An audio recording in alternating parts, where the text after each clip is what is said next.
Welcome to അർമാസ് veggie world. ഇന്ന് നമ്മളൊരു ഹോം മെയ്ഡ് പനീറിൻ്റെ റെസിപ്പി ആയിട്ടാണ് വരുന്നത്. എല്ലാവർക്കും പനീർ ഇഷ്ടമല്ലേ? എനിക്കൊക്കെ ചപ്പാത്തിയുടെ കൂടെ ഏറ്റവും ഇഷ്ടമുള്ള കോമ്പിനേഷനാണ് പനീർ. ഇന്ന് നമ്മൾ പനീർ ഉണ്ടാക്കുന്നത് വീട്ടിൽ വെച്ച് തന്നെയാണ്, അതും പാലും നാരങ്ങ നീരും വെച്ചിട്ട്. അപ്പം നമുക്ക് കണ്ടിട്ട് വരാം അച്ഛൻ്റെ ഹോം മെയ്ഡ് പനീർ. വെറും 45 രൂപയും ചെലവഴിക്കാൻ 15 മിനിറ്റും ഉണ്ടെങ്കിൽ ആർക്കും തയ്യാറാക്കാം ഒരു ഹോം മെയ്ഡ് പനീർ. ഗുണത്തിലും രുചിയിലും ഏറെ കേമൻ.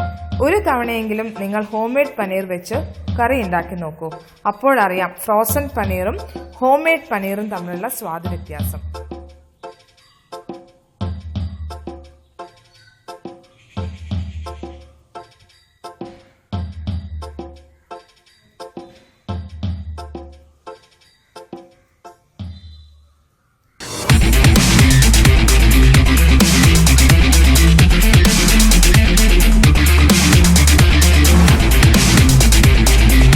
അപ്പോൾ നമുക്ക് ഹോം മെയ്ഡ് പനീർ ഉണ്ടാക്കാനായിട്ട് ആരംഭിക്കാം.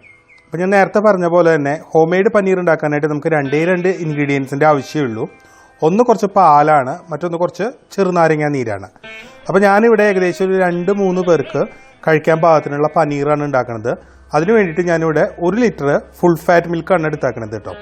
അപ്പോൾ എപ്പോഴും നമ്മൾ പനീർ ഉണ്ടാക്കാനായിട്ട് പാലെടുക്കുമ്പോൾ ഫുൾ ഫാറ്റ് മിൽക്ക് എടുക്കാനായിട്ട് ശ്രദ്ധിക്കുക. ലോ ഫാറ്റ് മിൽക്കോ അല്ലെങ്കിൽ വെള്ളം ചേർത്ത പാലൊക്കെയാണ് നമ്മൾ ഉപയോഗിക്കുന്നതെന്നുണ്ടെങ്കിൽ നമ്മുടെ പനീർ അത്രയ്ക്ക് റെഡി ആവണമെന്നില്ല. അതുപോലെ തന്നെ ഞാനിവിടെ ഒരു ഫുൾ ചെറുനാരങ്ങ നീരാണ് എടുത്താക്കുന്നത്. ഒരു വലിയ ചെറുനാരങ്ങയുടെ ഫുൾ നീരാണ് ഞാനിവിടെ പനീർ ഉണ്ടാക്കാൻ വേണ്ടിയിട്ട് എടുത്താക്കുന്നത്. അപ്പോൾ നിങ്ങൾ കൂടുതൽ പേർക്ക് ഒരു 5-6 പേർക്കൊക്കെ സെർവ് ചെയ്യാൻ പാകത്തിനാണ് പനീർ ഉണ്ടാക്കണമെന്നുണ്ടെങ്കിൽ കുറച്ചും കൂടിയും കൂടുതൽ അളവിൽ പാലെടുത്തോളൂ. ഒരു 2 ലിറ്ററൊക്കെ എടുത്തോളൂ കേട്ടോ. അപ്പോൾ ഇത് ധാരാളം കഴിക്കാനുണ്ടാവും. ഒരു 3 ആൾക്ക് ആ ഒരു പാകത്തിനാണ് ഞാനിവിടെ പാലെടുത്താക്കുന്നത്. അപ്പോൾ നമുക്ക് ഇനി ഇതൊന്ന് ഉണ്ടാക്കി നോക്കാം. ഇനി നമുക്ക് ഈ പാലൊന്ന് തിളപ്പിച്ചിട്ടെടുക്കാം. അപ്പോൾ തിളപ്പിച്ചെടുക്കാന്ന് പറഞ്ഞാൽ വല്ലാണ്ട് കൊണ്ട് തിളച്ച് പൊന്താൻ പാടില്ല. തള വരണ സമയത്ത് തന്നെ നമുക്ക് ഈ ചെറുനാരങ്ങ നീര് ഇതിക്ക് ചേർക്കണം. അപ്പോൾ നമ്മൾ ഈ പാൽ വെച്ചിട്ട് അങ്ങോട്ടും ഇങ്ങോട്ടും ഒന്നും പോകാൻ പാടില്ല, ഒന്ന് നോക്കി നിൽക്കണം കേട്ടോ.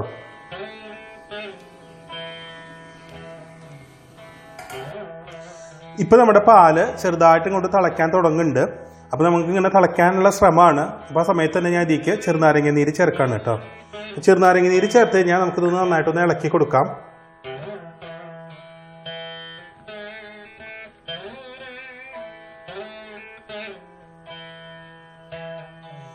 അപ്പോൾ നിങ്ങൾക്ക് എല്ലാവർക്കും അറിയണ പോലെ തന്നെ നാരങ്ങ നീര് ചേർത്ത് കഴിഞ്ഞാൽ അപ്പം തന്നെ നമ്മുടെ പാല് പിരിയാനായിട്ട് ആരംഭിക്കും.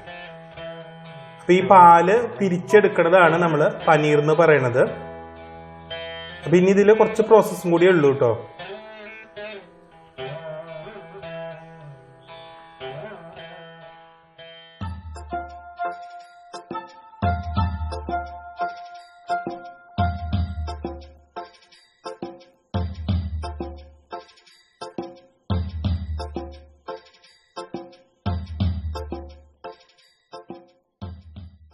ഇപ്പോൾ നമ്മുടെ പനീർ പാകമായിട്ടുണ്ട്. അപ്പം നിങ്ങൾ ഇതിലേക്ക് നോക്കിക്കഴിഞ്ഞാൽ കാണാൻ പറ്റും ഈ പാലിലെ വെള്ളത്തിന് ഒരു ലൈറ്റ് ഗ്രീൻ കളറ് വന്നിട്ടുണ്ട്. അപ്പം ഞാനിപ്പോൾ ഇതിൻ്റെ ഫ്ലെയിം ഓഫ് ചെയ്യാൻ പോവാണ്. ഓഫ് ചെയ്തതിന് ശേഷം നമുക്കിത് നന്നായിട്ടൊന്ന് അരിച്ചെടുക്കണം. അടുത്ത സ്റ്റേജായിട്ട് നമുക്ക് ഈ പനീർ ഒന്ന് അരിച്ചെടുക്കാം. അപ്പം അതിന് വേണ്ടിയിട്ട് ഞാൻ ഇതിലേക്ക് ഒരു സ്റ്റെയിനർ വെച്ചേക്കാണ്. ഈ സ്റ്റെയിനറിലേക്ക് ഞാൻ ഒരു തുണി വിരിച്ചു കൊടുക്കുകയാണ് കേട്ടോ. അപ്പോൾ ഇത് മല്ല് തുണി എന്നാണ് പറയണത്. അപ്പോൾ നമ്മുടെ തുണിക്കടകളിലൊക്കെ അന്വേഷിച്ച് കഴിഞ്ഞാൽ കിട്ടും, വലിയ വിലയൊന്നുമില്ല. ഇനി ഇങ്ങനത്തെ ഒരു തുണി ഇല്ലയെന്നുണ്ടെങ്കിൽ നിങ്ങൾക്കൊരു വൃത്തിയുള്ള തോർത്തുമുണ്ടോ അല്ലെങ്കിൽ ഏതെങ്കിലും ഒരു കോട്ടൻ്റെ ഒരു തുണി കഷ്ണം അങ്ങനെ എടുക്കാം. അപ്പോൾ ഇതിലേക്ക് നമ്മൾ പനീർ അരിച്ചു കൊടുക്കാൻ പോവുകയാണ്.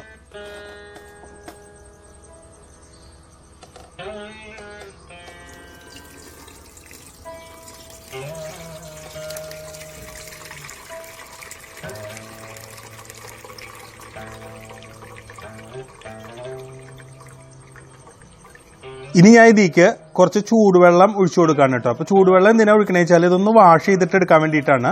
അപ്പോൾ ഇതിലെങ്ങാനും നാരങ്ങയുടെ ചെറിയ കുത്തൊക്കെ ഉണ്ടെങ്കിൽ അതൊന്ന് പോയി കിട്ടാൻ വേണ്ടിയിട്ടാണ്. അപ്പോൾ പച്ചവെള്ളം ഒഴിക്കേണ്ട, കുറച്ച് തിളപ്പിച്ച വെള്ളം തന്നെ ഒഴിക്കാനായിട്ട് ശ്രദ്ധിക്കുക.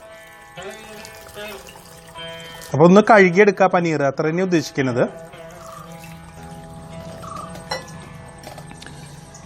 ഇപ്പം നല്ല ചൂടായിരിക്കും. കുറച്ച് നേരം ഇങ്ങനെ ഇരിക്കട്ടെ, ഒരു 2-3 മിനിറ്റ്. ചൂടൊന്ന് കുറഞ്ഞതിന് ശേഷം നമുക്കിതൊന്ന് നന്നായിട്ട് പിഴിഞ്ഞെടുക്കണം. ഈ പനീറിൽ ഇപ്പോഴും വെള്ളം ഉണ്ട് കേട്ടോ. ഈ വെള്ളം പോവാൻ വേണ്ടിയിട്ടാണ് ഞാൻ ഇങ്ങനെ ഒന്ന് അമർത്തുന്നത്.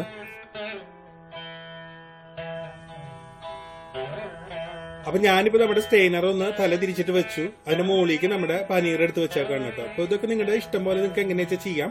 അപ്പൊ നമ്മൾ ഉദ്ദേശിക്കുന്നത് ഇത്രയേ ഉള്ളൂ, ഇതിന്റെ വെള്ളം പൂർണ്ണമായിട്ട് പോവാന്നുള്ളതാണ്. ഇനി ഞാൻ ഇതിന്റെ മുകളിലേക്ക് ഒരു ചോറും പാത്രത്തിൽ വെള്ളം നിറച്ചിട്ട് ഒന്ന് വെച്ചു കൊടുക്കാണ് കേട്ടോ. ഇത് നല്ല വെയിറ്റ് ഉണ്ട് അത്യാവശ്യം. ഇതിനുള്ളിൽ നിറച്ച് വെള്ളമുണ്ട്. നമ്മളിതൊന്ന് അമർത്തി കൊടുക്കാം. ഇതിന്റെ വെള്ളം പൂർണ്ണമായിട്ടും പോവും. ഞാനിപ്പോ ഈ ചോറും പാത്രത്തിന്റെ മുകളിൽ ഒരു കല്ലും കൂടി എടുത്തു വെച്ചിട്ടുണ്ട്. അപ്പൊ ഒന്നും കൂടി വെയിറ്റ് കിട്ടാൻ വേണ്ടിയിട്ടാണ്. അപ്പൊ നിങ്ങൾ ഇങ്ങനെ തന്നെ ചെയ്യണമെന്നൊന്നുമില്ല. ഈ പനീറിൽ നിന്ന് ഫുള്ളായിട്ട് വെള്ളം പോവാന്നുള്ളതാണ് നമ്മുടെ ഉദ്ദേശം. അപ്പൊ കുറച്ചും കൂടി കനത്തില് ഒരു പാത്രത്തിൽ വെള്ളമോ അല്ലെങ്കിൽ വേറെ എന്തെങ്കിലും ഭാരമുള്ള വസ്തു വെച്ചാലും മതി കേട്ടോ. അങ്ങനെ കല്ല് വെക്കണം എന്നൊന്നും നിർബന്ധമില്ല. എങ്ങനെയാ വെച്ചാലും വെള്ളം ഫുള്ളായിട്ട് പോകണം പനീറിന്. അതാണ് നമ്മൾ ഉദ്ദേശിക്കുന്നത്.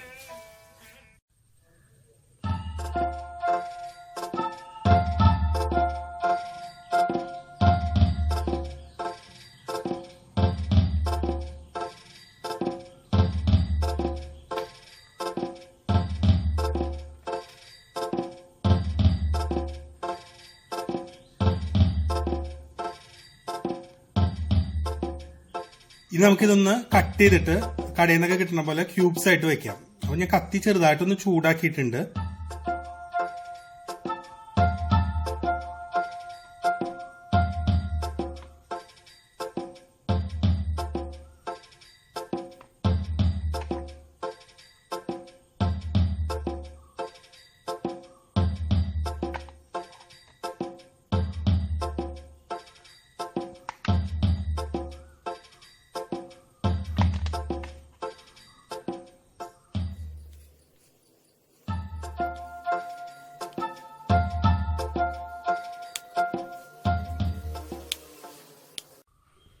നിങ്ങളെല്ലാവർക്കും ഈ ഒരു റെസിപ്പി ഇഷ്ടമായിട്ടുണ്ടാവുമെന്ന് കരുതുന്നു. അപ്പം എല്ലാവരും ഒന്ന് ട്രൈ ചെയ്ത് നോക്കുക. അതിനുശേഷം നിങ്ങളുടെ ഫീഡ്ബാക്സ് ഒക്കെ അറിയിക്കുക. അത് നമുക്ക് വീണ്ടും കാണാൻ മറ്റൊരു പുതിയ റെസിപ്പി ആയിട്ട്. അതുവരെ ബായ്.